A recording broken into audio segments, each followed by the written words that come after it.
Now that you've added your printer to DirectPrint, let's try sending a test print. To achieve this, add the printer to the DirectPrint app using the QuickCode WJTC. Your printer's QuickCode will be shown on screen where highlighted.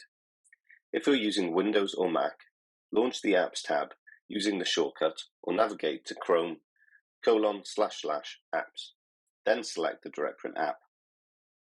If you're using Chrome OS, launch the DirectPrint app using the standard method.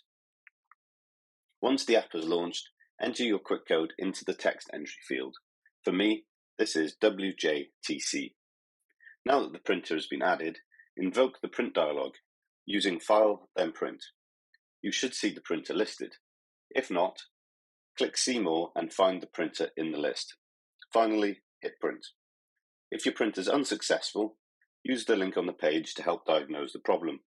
Usually, a small configuration change will correct this. If you need any assistance, please reach out to support@directprint.io.